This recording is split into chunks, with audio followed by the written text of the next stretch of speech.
Rádio Cidade, Jornal Tribuna das Cidades. Estamos aqui na Câmara Municipal de Vereadores e estou no gabinete do vereador José Henrique Westphalen, da bancada do Republicanos. Primeiramente, um bom dia para o senhor, obrigado por me receber aqui. E eu quero te perguntar primeiro de um assunto muito importante. O senhor é um dos jurados, um dos componentes da banca avaliadora do 7º concurso de redação, promovido pelo Centro de Referência Maria e Mulher. Então, por gentileza, eu gostaria que o senhor falasse um comentário, né, sobre como foi o senhor, essa sua experiência de ser jurado, de analisar as redações dos alunos da Rede Municipal de Ensino. Bom dia. Bom dia. Primeiro, acho que é importante dizer que eu fiquei muito feliz com o convite da Ivânia, que é a coordenadora do Maria Mulher, que é quem toca esse projeto de redação escolar no ensino fundamental e ensino médio do município, que todos os anos faz redação trazendo esse tema da violência contra a mulher, e esse ano em específico dos 20 anos da Lei Maria da Penha. Porque eu tenho uma relação próxima com este tema.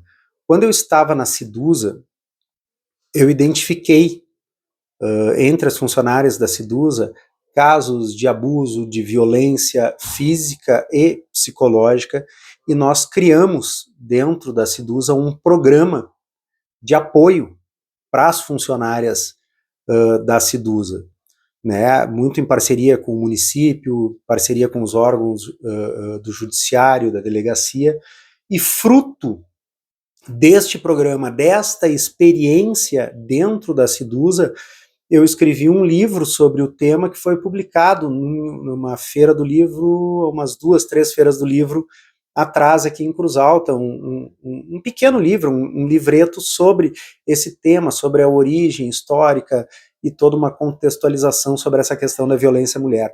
Então é um tema que eu vivenciei, acompanhei na prática o que essas mulheres sofrem na mão de relacionamentos abusivos.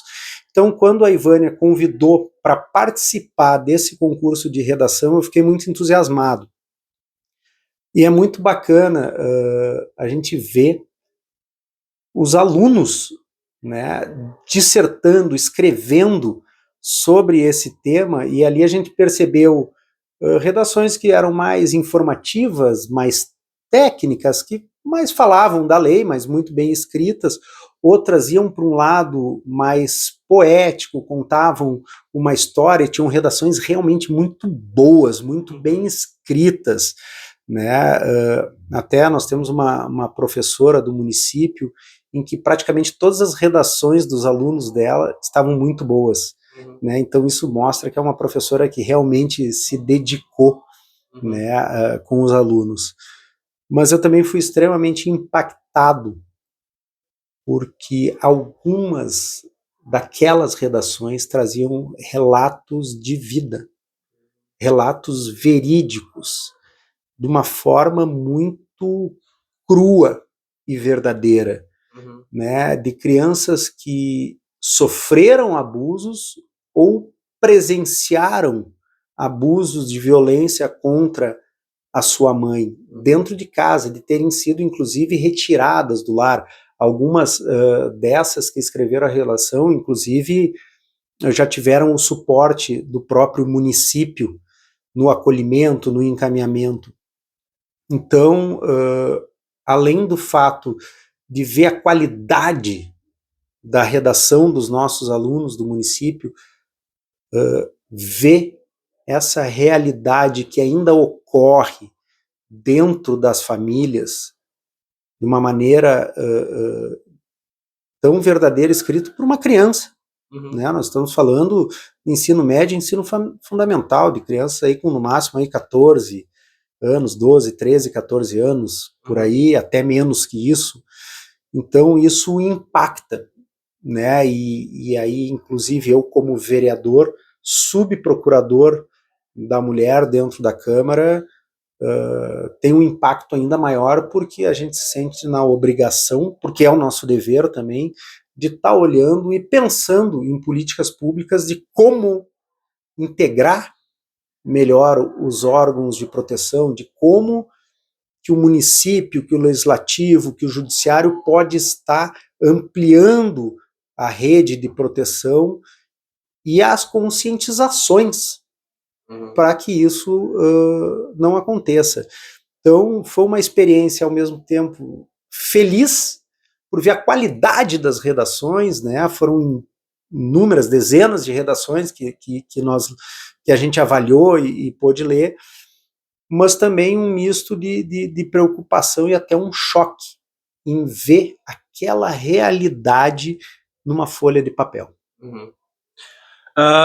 Senhor sabe, quantas redações, mais ou menos? O senhor falou dezenas, né, de redações que você acompanhou. São redações de pessoas, de alunos do ensino fundamental, do ensino médio, e também como que foi para quantas redações, assim, a média, e como que foi a questão que você também teve junto com outros avaliadores, né? Teve representantes da educação, teve representantes do Rotary na Terra, o Kleber também, dos eventos da prefeitura, também esteve junto com o senhor analisando essas redações.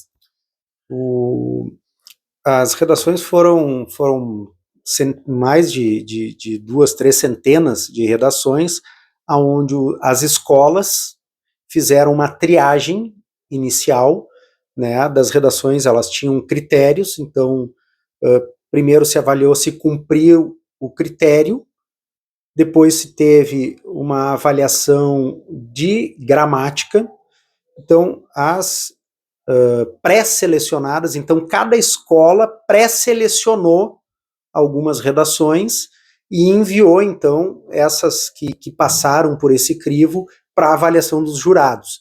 Então é importante dizer que os jurados não leram todas as redações que foram escritas. As escolas fizeram uma pré-seleção e as selecionadas por cada escola foram as que nós avaliamos. Eu acredito que a gente leu em torno de uma centena de redações, né? Foram muitas redações, então nós nos dividimos entre os jurados. Então, qual foi o critério que foi acordado entre os jurados, que seria o critério principal de avaliação? Era a questão da redação mesmo, né? A história contada, o arco narrativo, a estrutura, né? Então a gente priorizou aquelas redações que tinham uma história, que tinham um arco narrativo, que tinham uma certa construção, entre aspas, poética na forma de escrever, que nós entendíamos que, como é um concurso de redação literária, ela teria que ter essa estrutura. Então aquelas redações que foram mais informativas e técnicas, essas receberam um peso e uma avaliação menor.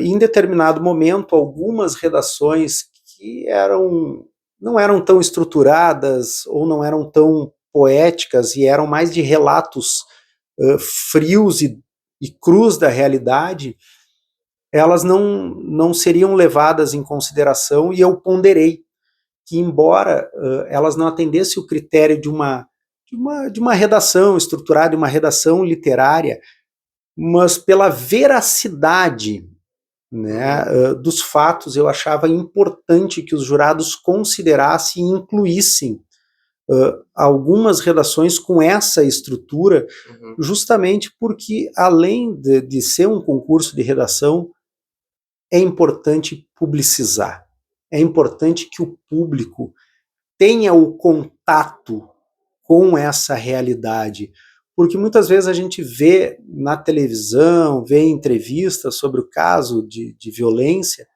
e parece algo muito distante, né? Mas quando tu pega uma redação escrita por uma criança que traz essa verdade, dizendo ameaças de padrasto, dizendo que ia matar a mãe, chamando de palavrões, ilustrando que a mãe era agredida a socos e pontapés na barriga, isso te causa um choque, uma comoção. E eu entendi que nós, como jurados, deveríamos incluir essas redações. Talvez não seja a redação premiada como a mais bonita, a melhor redação, mas era importante ela estar incluída entre as selecionadas para que o público tivesse essa realidade. Porque é a partir da realidade explícita que a gente toma consciência do problema real. E eu acho que além da redação, além da poética e da estrutura, é fundamental, e esse concurso também se presta para isso, que é trazer a realidade que está lá dentro da casa daquela criança para o público, para que as pessoas entendam que este é um problema real, não é um problema fabricado, não é mimimi, mas sim uma realidade dura, enfrentada por inúmeras mulheres, inúmeras famílias em Cruz Alta e no Brasil inteiro. Então, esse concurso ele tem essa importância, que é trazer o tema para um concurso literário, mas também aflorar, mostrar a realidade que existe dentro da nossa sociedade.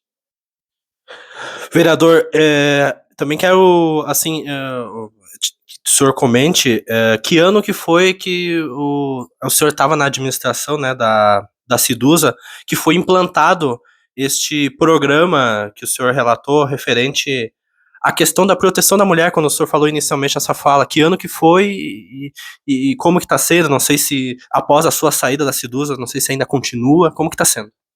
Foi do final do meu primeiro ano de gestão para o segundo ano que a gente começou a estruturar e implementar.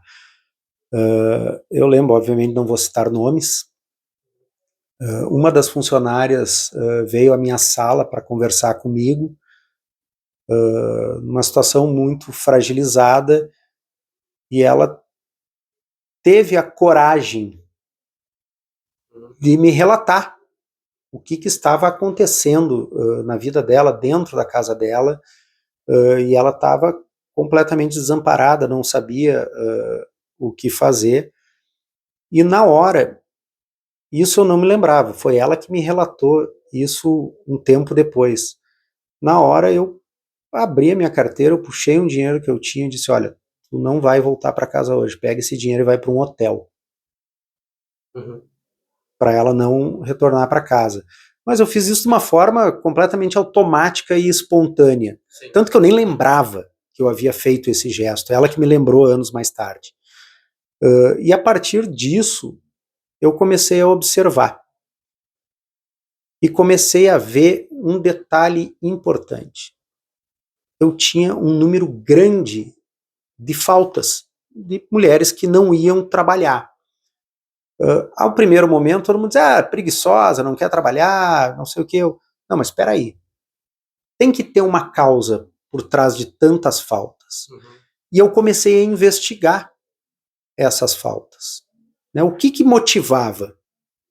O que está motivando o alcoolismo? Né? O alcoolismo ele é uma fuga. Então, o que está motivando o alcoolismo de determinados funcionários, etc.? Eu comecei a investigar as causas. E aí eu fui descobrir inúmeros casos de mulheres vítimas de violência, de perseguição, de assédio dentro da Cidusa, e começamos a chamar elas para conversar e oferecer suporte da empresa. Dizer, nós estamos ao teu lado. Tu não precisa esconder isso. Nos traga e nós vamos ver como auxiliar. E a partir disso, então, conversei à época com a Letícia, que era a coordenadora, conhecia as meninas, conversei com o Fabiano Marchioro, que era o jurídico da Cidusa, chamamos a Ivânia, fui diversas vezes conversar com a Ivânia, com as psicólogas, para ver como que nós montávamos uma estrutura de suporte e amparo, né, do encaminhamento jurídico, do encaminhamento para tirar de dentro de casa, da assistência social e, caso fosse necessário, de uma assistência financeira, inclusive. Então, nós formalizamos e montamos esse programa lá dentro para dar o suporte a essas funcionárias da Cidusa. Né? Hoje eu não saberia dizer como é que está, né, dentro da empresa o funcionamento. Espero que não esteja precisando ser utilizado, né, essa rede de suporte, mas o que é importante? é que dentro da Sedusa nós não precisamos construir uma rede à parte ou uma estrutura à parte. A gente só precisou conectar as pontas da rede que já existe na Câmara de Vereadores, na Prefeitura, no Judiciário, na Delegacia da Mulher, ou seja, existem diversos órgãos. Então a nossa função era acolher, amparar e dar o suporte e o direcionamento e acompanhamento, né, dessas mulheres. E obviamente ali, se precisasse de alguma questão de ajuda financeira, aí sim entrava a questão da empresa para isso, né. Então foi um programa que realmente me tocou, e eu tenho o maior orgulho de ter implementado isso dentro da Sedusa, de ter trabalhado, ter tido a coragem de expor e trabalhar e assumir que a empresa sabia que existia o problema, mas que ela não se omitiu de trabalhar essa questão. Que bacana, muito importante esse relato deste importante programa que foi implementado na Sedusa. Para finalizar nossa conversa, eu quero te perguntar que agora o senhor está na outra ponta, o senhor chegou a comentar, tá como coordenador, subprocurador, né, da Procuradoria da Mulher, que neste ano está também, né, com o Zé Camaral, junto com o senhor. E agora que o senhor está na outra ponta, como que está sendo esse trabalho deste ano, aqui na Câmara de Vereadores? O meu colega, o vereador Zé Camaral, ele é muito atuante também nessa área, ele tem uma preocupação legítima, ele tem inclusive projetos, né, na área da educação, na área de divulgação e de campanhas educativas dessa questão da violência contra a mulher. Então ele é um procurador muito atuante, assim como foi o colega Ayrton Becker, né, que foi o ano passado. Eu também fui subprocurador o ano passado, o Ayrton era o procurador. Aqui nós temos como coordenadora a Kelly Orling, que é advogada, né, ela já está há bastante tempo ali dentro, então ela conhece, ela sabe a interlocução, conhece os caminhos. Então a Câmara está muito ativa e muito atuante dentro dessas questões. Inclusive hoje, né, a Procuradoria da Mulher tem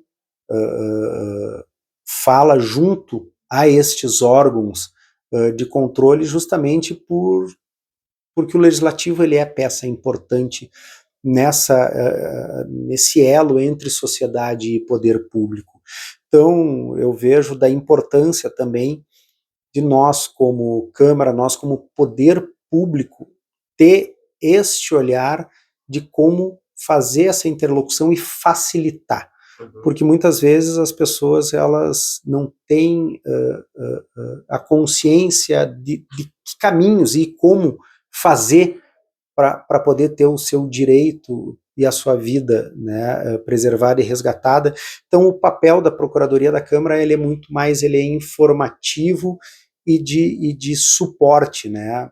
Então isso a gente vem fazendo através de campanhas, de materiais, de publicações, aonde vem sendo muito bem conduzido pelo colega Zeca. Tá certo, então. Encerrando aqui a nossa conversa, só te agradecer e te passar as considerações finais, alguma coisa que eu não tenha te perguntado, e se quiser também divulgar os canais oficiais da Câmara, os números, se não me engano é o 180, para a mulher, né, que quiser também denunciar, né, caso tenha algum problema familiar nesse tema que a gente abordou. Muito obrigado por falar comigo. Obrigado, realmente o número é o 180, o 180 e também, obviamente, o 190 da polícia, da brigada. Os canais são os oficiais da Câmara mesmo, tanto no Instagram quanto o site da Câmara tem as informações, mas também fazer o convite para que a população, quem puder, se fazer presente na premiação do 7º concurso de redação, onde são inúmeros prêmios, foram muitos patrocinadores, prêmios bons, tem tablet, tem celular, então as crianças vão receber prêmios realmente muito bons. Então obrigado aos patrocinadores que ajudaram nisso e que acompanhem de perto, né, e que se tu vê uma situação em que um vizinho está ou pode estar cometendo o crime, né, de violência contra a mulher, faça a denúncia, faça uma denúncia anônima, peça para os órgãos irem lá investigar. os órgãos responsáveis eles vão lá e vão investigar, mas não se omita, você não precisa se expor, mas não pode se omitir. Uhum. Tá certo, então. Muito obrigado, José Henrique Westphalen, vereador do Republicanos, por falar com a gente desses importantes assuntos, né? O concurso de redação e também abordamos aqui da Lei Maria da Penha, entre vários tópicos dentro desse tema. Muito obrigado por me receber. Daniel Paus para a Rádio Cidade e também para o jornal Tribuna das Cidades.